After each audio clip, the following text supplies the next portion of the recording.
Having come, we'll call the meeting of the Human Resources, Finance, and Property Committee to order. First item is a Pledge of Allegiance. Please rise.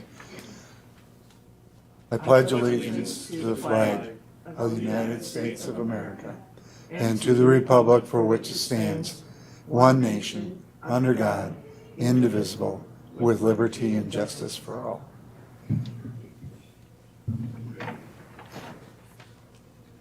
Right.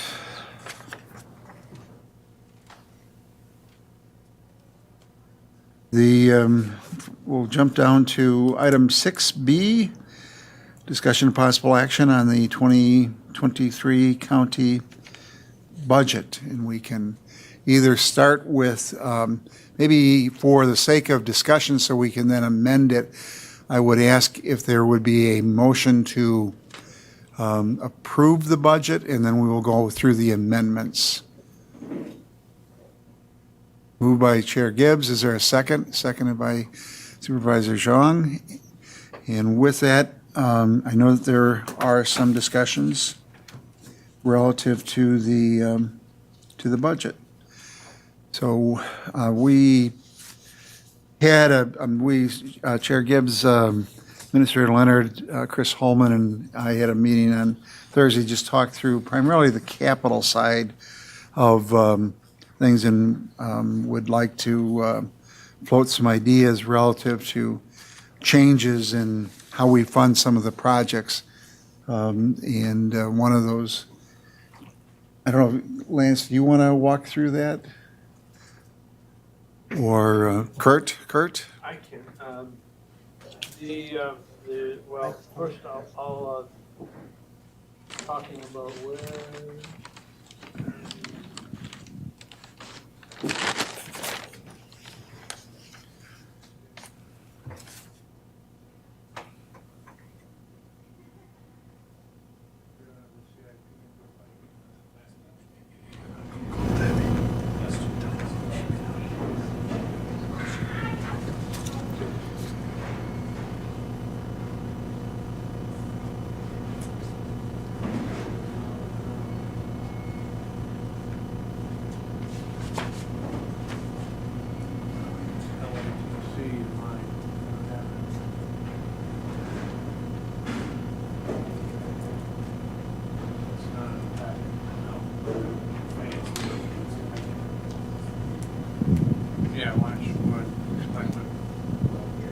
Otherwise, I've got my notes here too.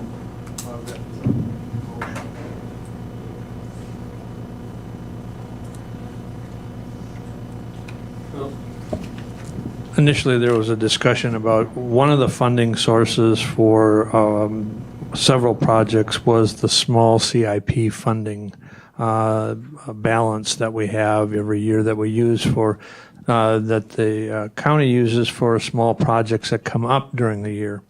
And rather than depleting those, the thought is that we reallocate other source of funding for those, along with the highway, instead of using the highway fund balance, we would use the CIP funding. And then we would move the funding for the Marathon Park water system to an ARPA project, which would qualify for ARPA.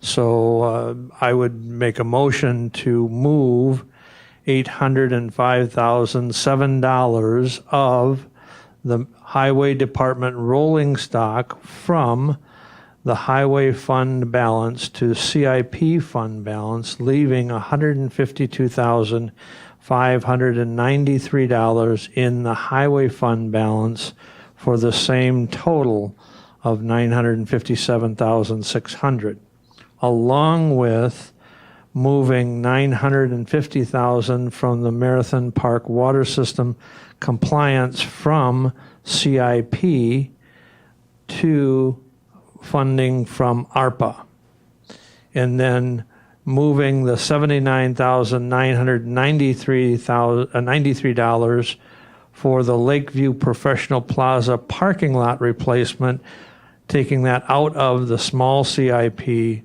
and move that to the CIP fund balance for a total of $91,300.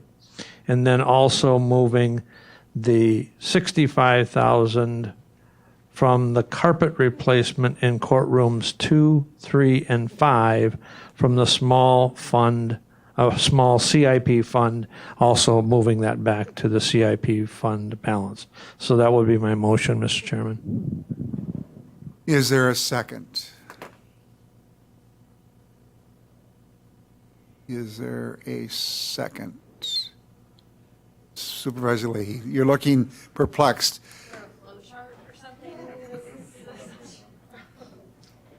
Again, the effort here was to, the small KIP projects are those unforeseen things that we have to deal with. A series of windows breaks and, water heater breaks or something goes down. And we basically depleted that on projects. And what we were trying to do is we looked at the Marathon Park project and we funded the design with ARPA dollars, and we proposed to fund the actual construction of the improvements with ARPA dollars. So we're moving that out of KIP. That creates the capacity to move some of the other projects either out of fund balance into KIP and deal with some of these smaller projects from the highway reserves to keep those reserves for the future, and to fund the Lakeview parking lot and the carpet replacement. So we're giving ourselves sort of that contingency fund for small projects should the unforeseen water heater go down or air conditioner break or whatever the need may be, as we've done in the past. The flow chart is up on the, I don't know if it meets the definition of a formal flow chart, but we did highlight the lines that are set forth in Chair Gibbs's motion. So it's really the the second horizontal green line is that Marathon Park water system compliance project. And you'll see we moved that from that CIP fund balance to ARPA, as was the chair's motion. That then allowed for the top green line, that highway fund balance project that had been a total of $957,600 for rolling stock to come from highway fund balance. $805,007 is now under the chair's motion to be funded by CIP fund balance. And then when you move down to the other horizontal green lines, you'll see that what had been unfunded portions of, projects that were funded in that other column moved back to CIP fund balance as well. All of the totals, for spending are the same. You'll see that the total amount from CIP fund balance remains. That's $6.12 million. It really is just moving some funds around, particularly as it relates to that water system compliance project, to free up additional CIP fund balance to, as Chair Robinson referenced, maintain the small CIP fund for things like carpeting replacement if we have an office, someone vacates an office, and a lot of our offices haven't been updated in 15, 20 years, so we take the opportunity to new carpet, new paint, and that small CIP fund is a source of funding for those sort of projects. So are there, Supervisor Hart? And I was just going to, thank you, Mr. Chair. I was just going to ask if you could send that to us in an email so we have that on our screens. It should be in the packet. Oh, that one is not? Okay, I'm sorry. It will be. Yes. You want to send it to me? We will send it to you and add it to the packet.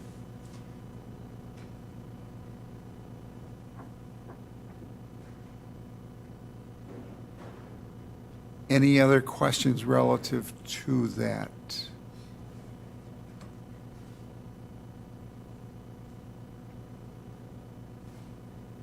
Any questions? If not, are you ready for? Go ahead.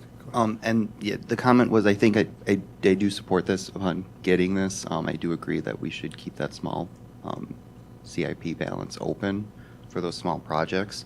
And I was kind of looking through what ARPA numbers would be, and and what we would have left, and even spending that, we'd have quite a bit enough left for the future projects that we might have. So yeah, just depending on getting that email, I'm fully in support of this. Thank you. Supervisor Lemmer. Thank you, Mr. Chair. I was thinking we said no new ARPA funding, so how does that fit?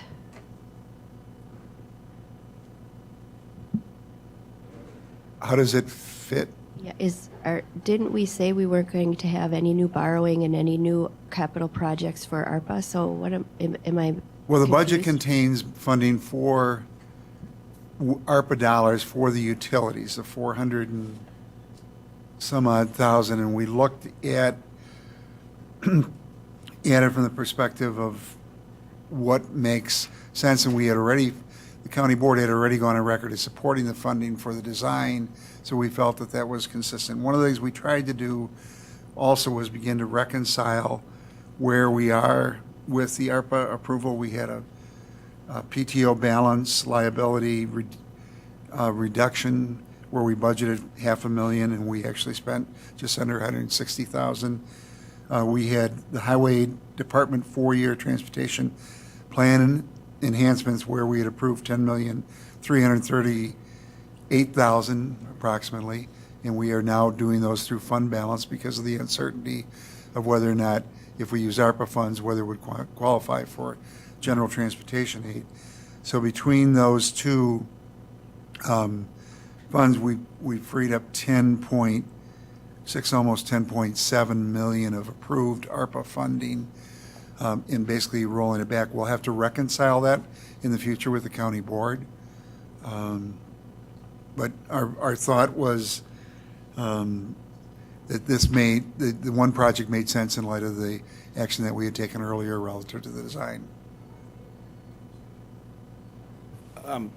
I took that was direction that the board provided to the administrator in building the budget. Certainly you as the HR Finance Committee and the board ultimately can change that.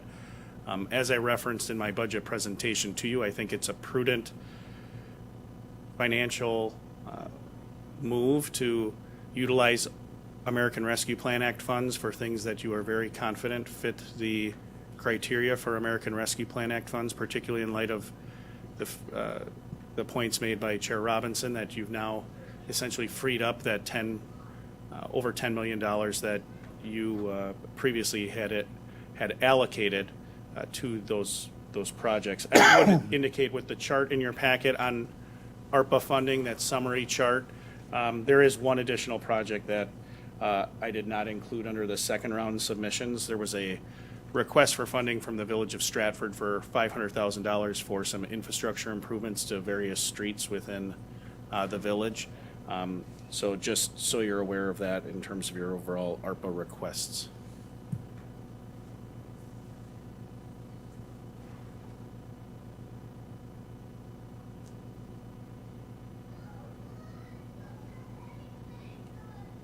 All right, Chair Gibbs.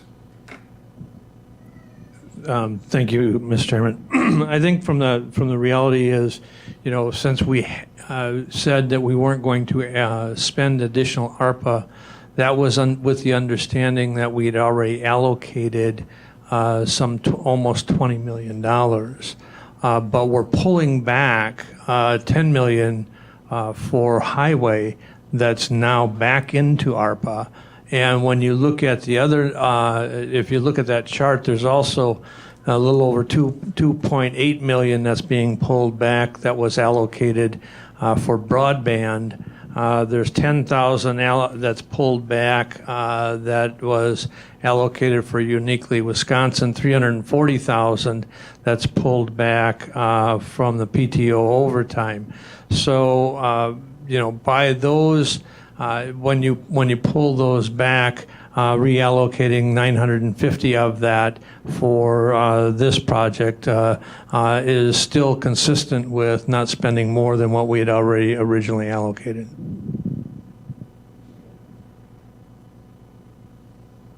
And for clarification purposes, as long as we're on the ARPA, the dollars in there for broadband represent the commitments that we've made to Bug Tussle and Frontier as part of the Public Service Commission grant. The original amount included funding for a $3 million commitment to Bug Tussle, of which $142,000 would have been a forgivable loan, and the balance would have been a long-term loan. We can't use ARPA dollars for that, so we're pulling that back. Not to say that we won't have additional broadband needs in the future, but based upon the commitments we have to date, this reflects the commitments that we've made there. So we're trying to, again, keep it current, so we don't have that 11th hour where we've encumbered these dollars, but we haven't spent them, and we're going to lose them if we don't spend them quickly. We're trying to stay on top of that. So any questions? If not, all those in favor of the motion will signify by saying aye. Aye. Opposed, no. That motion carries. I'm going to direct a question to the administrator, and it's something that, as I was rereading some of the things, we've made a number of promises, if you will, in the budget relative to 2023 work by the various departments. A good amount of that is going to fall into the administrator's work plan, whether it's the written work plan or the expected work plan. Can we accomplish those, and what mechanism, now is a time when the board is looking at the budget as a policy statement. What mechanism do we have to track our progress on those, and from a policy perspective, where policy changes are needed, make sure that we're before the appropriate committee? Okay, so there's a series of questions in there. I'll try to get all of them. First, with respect to, do I believe we can get all of the things accomplished? What I asked each of the departments to do was essentially tell the board what they see on their plate in terms of future projects or challenges. Many of the things in those lists, I hope, are not surprising to you, and a number of them are actually funded in the budget.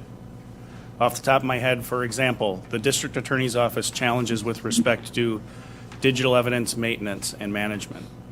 That is funded. That is a significant challenge that staff have been looking at this year and trying to learn more about. It also was something that actually we were starting to look at during the pandemic. We just had competing priorities and weren't able to move that forward.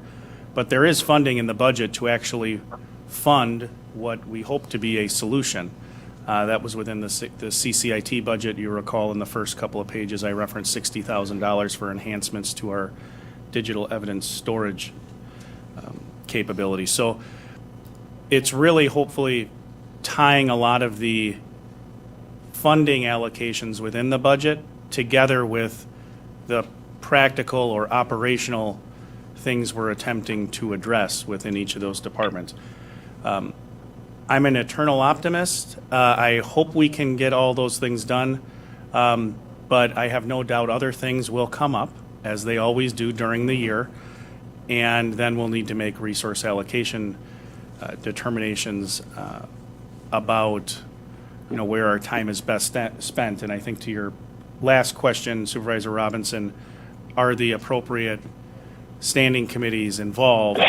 To this point, I would say yes. I mean, each of the standing committees should be aware of all of those issues that are mentioned within the budget and within the department pages.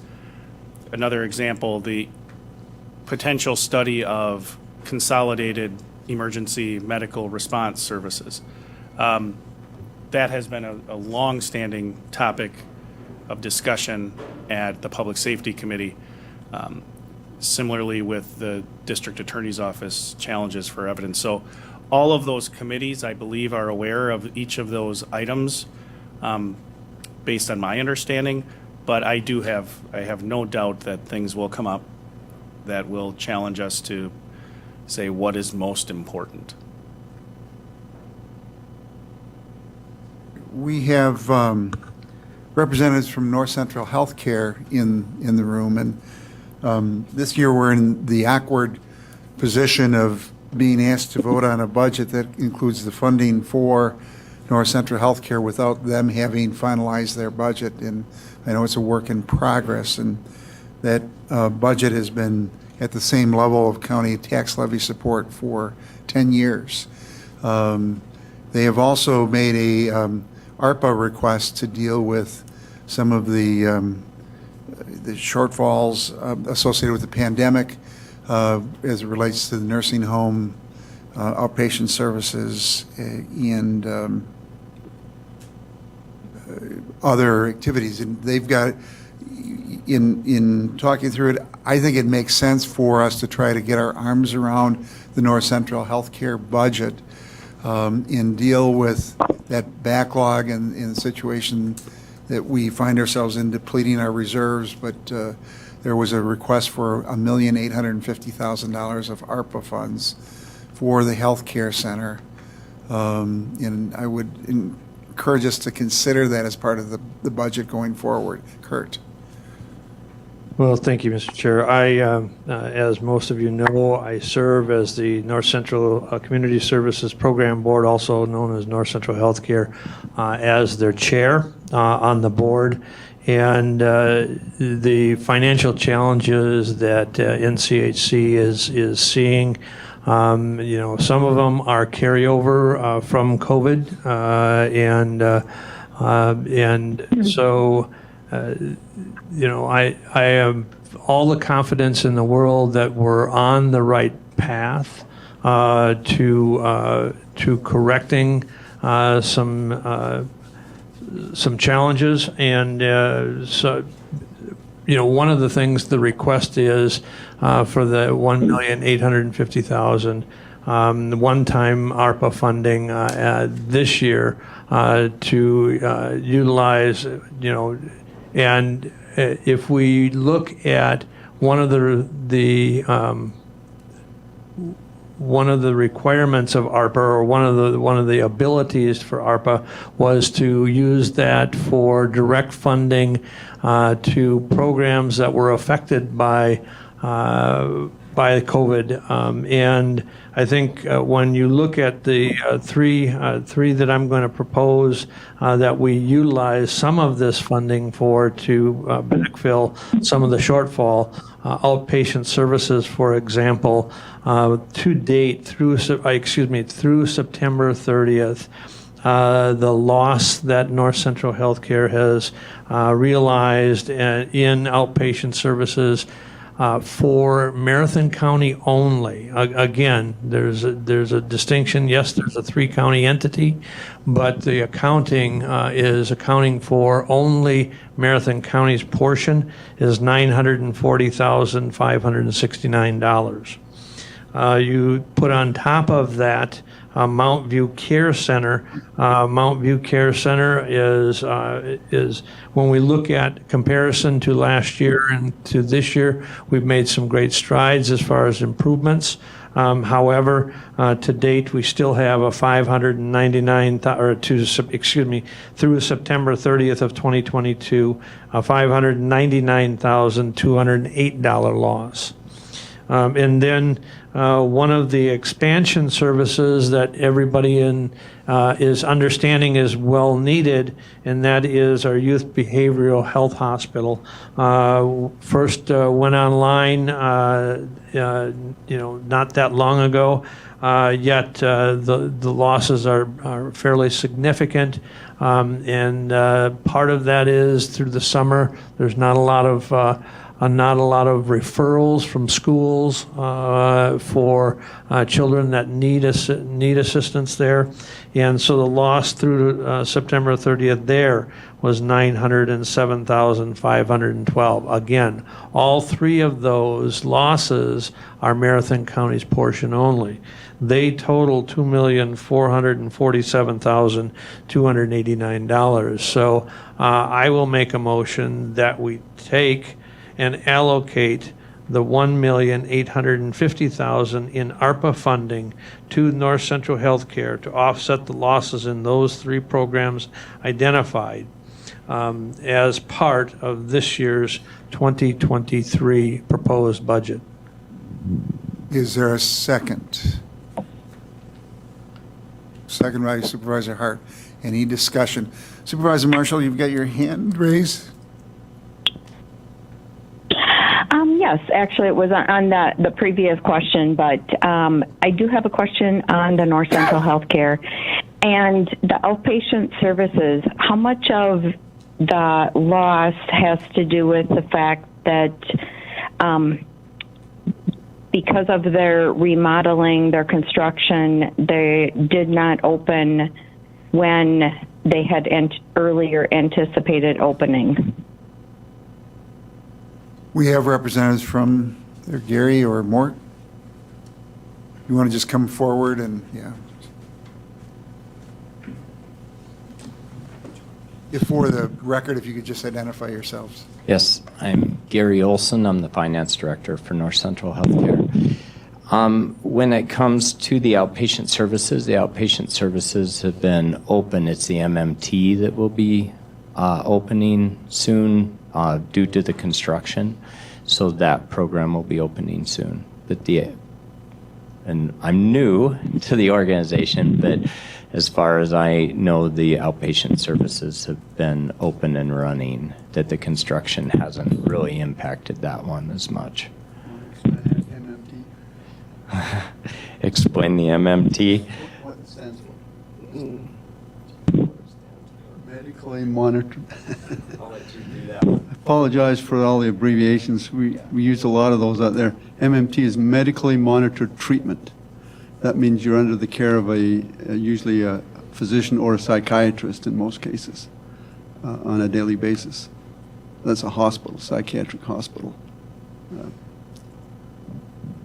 And versus the outpatient, which is just like a clinic. Supervisor Marshall, did that answer? I know that Go ahead. it doesn't. I guess my experience has been when people have called the crisis hotline that they're referred out of county rather than receive outpatient services.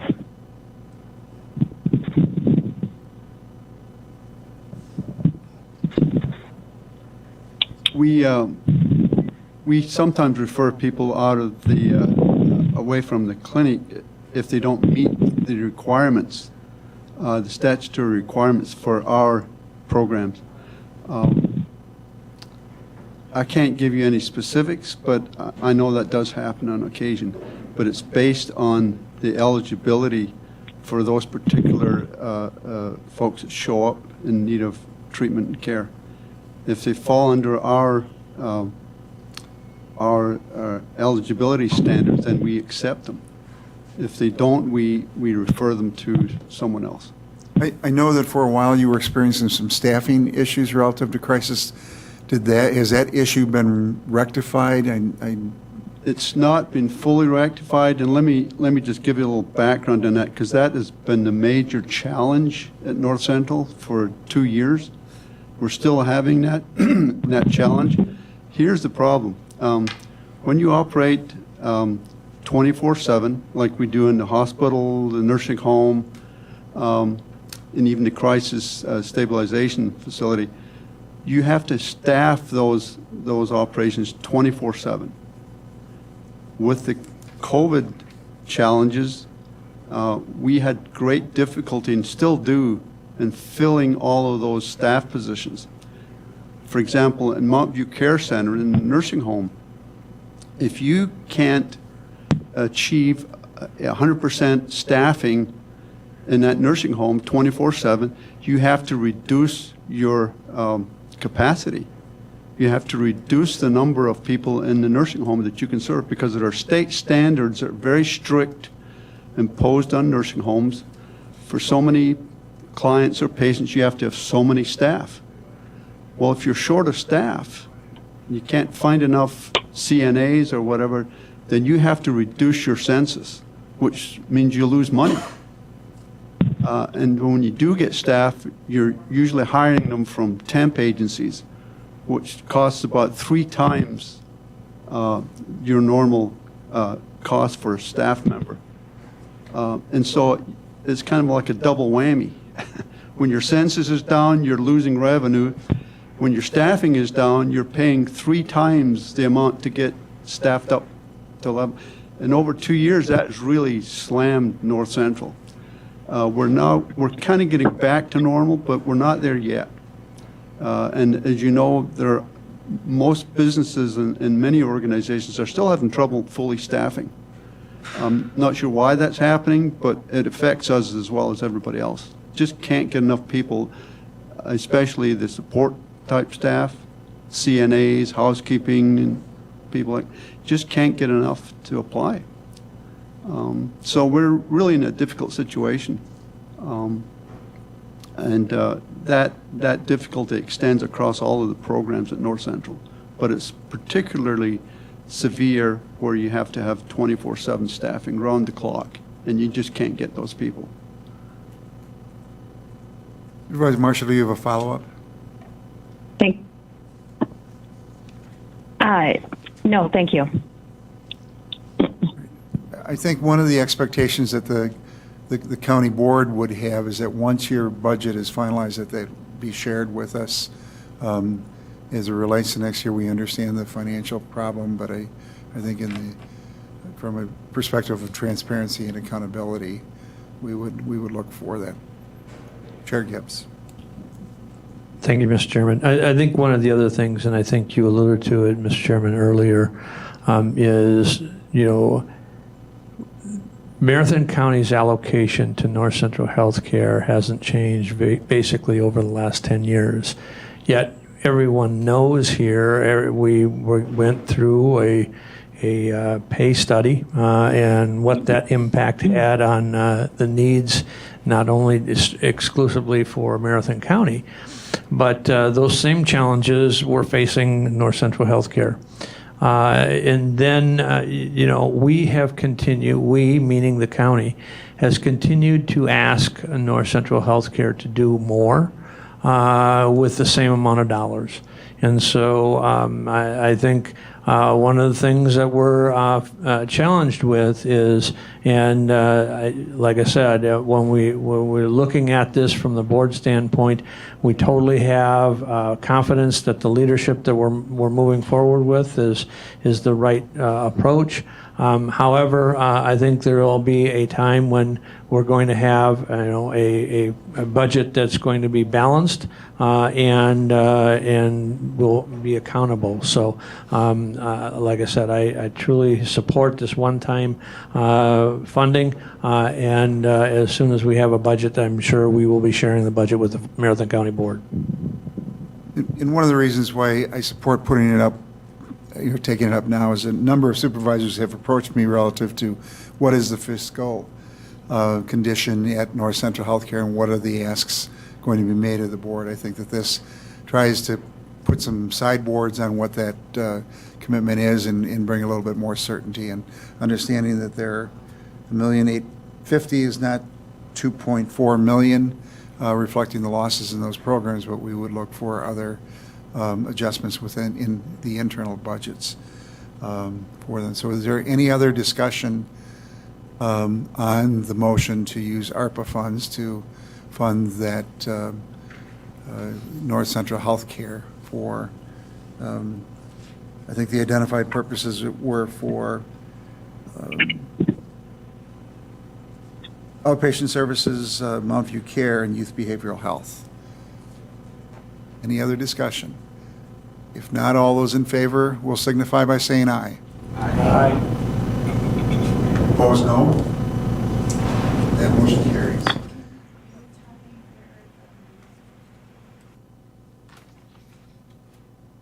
This will be it will be in our transfers. We'll just, For each program? Can I email that to you? All right, I'll do that.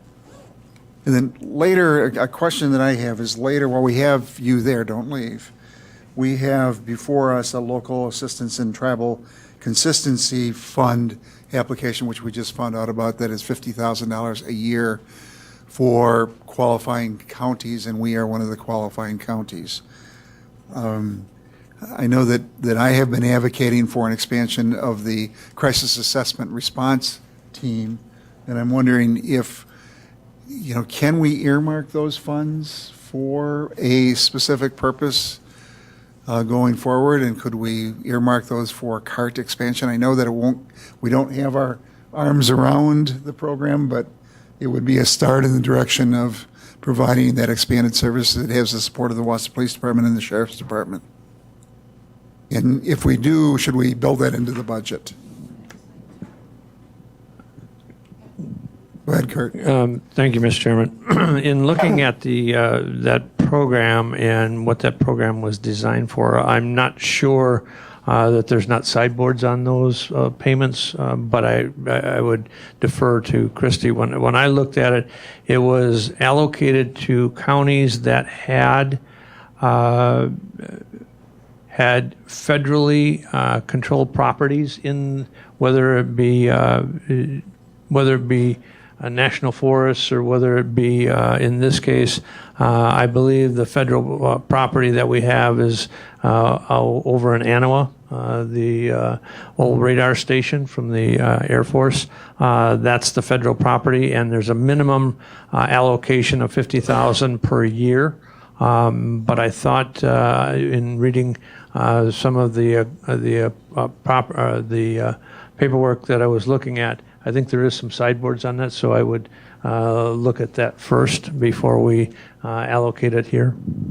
The eligible uses component, if you look at page 3 of that, allows for provision of health services, educational services, court services, police, fire, emergency, medical, and other public safety services, utilities, and sanitarian services, and direct assistance to households, including cash assistance, is eligible. It's just a last-minute effort to put some seed money in for that CART expansion. Chair Gibbs. Thank you again, Mr. Chairman. I'm not against, an expansion of the program, understanding, however, that, if we're looking at trying to expand a full additional shift, that $50,000 probably is not going to cover that. Because you're going to have how many employees, at least 1 point something, to expand just one person to have that shift. If you want 24, or if you want 7-day-a-week coverage, then it's going to be possibly up to 3 people or 2 people for sure. So I don't know how much expansion we'll get, but it is a start. Supervisor Marshall. Mr. Chair, I question expansion of additional programs when we're hearing over and over again we can't staff and find funds for the programs we have. If staffing is a problem with the existing services we have, how are we to, and they are similar services, how are we to expand and get staff for things when we know we can't get staff for our existing programs? I think that my answer there was, some of it's a budgetary related issue, and if we don't have the funds to do it, and if things are tight, the priorities need to be set, and those priorities were set relative to community corner clubhouse and in others. This is a case where law enforcement, where we know that the CART system has been successful. It operates Monday through Friday, 8 till 5. There's a need beyond that 8 to 5 parameter and on weekends. There are there's potential for funding sources to be captured from other entities, but it was just meant to try to be a proposal to provide some seed money to help move along the discussion. Chair Gibbs. Yeah, I think, we need to be clear what our expectations are if we're going to allocate dollars. And so I would say, we whatever expectations we are, I mean, because if we're going to allocate 50,000, then if we aren't clear what those expectations are, we might be, some people have one set of expectations and other people may have a different set of expectations. So I think we need to be clear on what those expectations are if we're going to allocate those additional resources. In light of the, there is, I would be willing not to offer it at this time with sort of a understanding that when we receive the funds, and prior to receipt of the funds, we begin to work and look, what the cost of that cart expansion is. But then when we receive the funds, that we look at allocating those funds potentially for cart expansion. And it's $100,000. It'll be a one-time $50,000 a year over the next 2 years. But I'd like to just begin the formal discussion of trying to get the cart expansion discussion underway. So go ahead, Supervisor Leahy. Thank you, Mr. Chair. And just to clarify, because the CART team is a partnership with North Central Healthcare and law enforcement, both PD and Sheriff's Department, so who actually is involved in the staffing? Are all of those entities a part of the recruitment process and the payment of the salary? My understanding of the program is that the departments have their own trained staff, and they have dedicated staff to the CART team, and they have crisis intervention training, and there's a crisis intervention program. The crisis intervention training is for the law enforcement officers. The various departments are responsible for providing the officer and providing the crisis intervention training to their staff. This specific request would be aimed at the North Central Healthcare Crisis Center's support for those officers, to have the mental health professional go out with the law enforcement in the response to those mental health situations. So this is the counties or the healthcare center side. Chair Gibbs. Yeah, what I might suggest is that we have North Central Healthcare provide what additional staffing or what additional services they could offer with the additional 50,000 per year if it was to come from Marathon County, and at least then we'll have an understanding as to what those services are.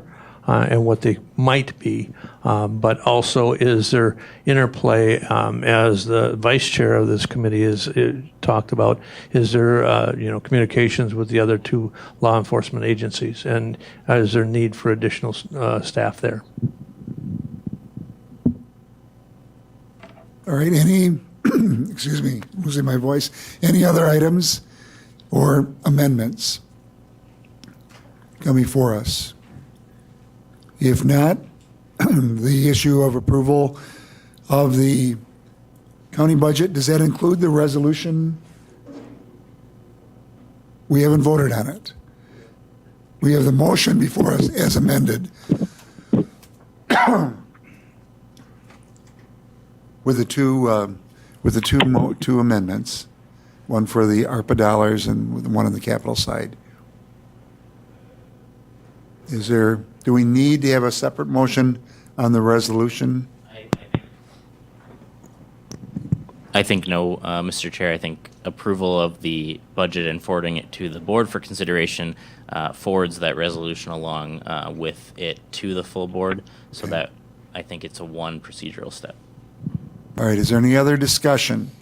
You have before you the motion, which includes the budget, the capital improvement plan, and the resolution relative to the levy, all in the one motion. If not, all those in favor will signify by saying aye. Aye. Opposed, Aye. no? Okay. Opposed, no? That motion carries unanimously. Thank you. Now we will move on to the overview of Local Assistance and Travel Consistency Fund. and approval of the staff to make formal request for our allocation.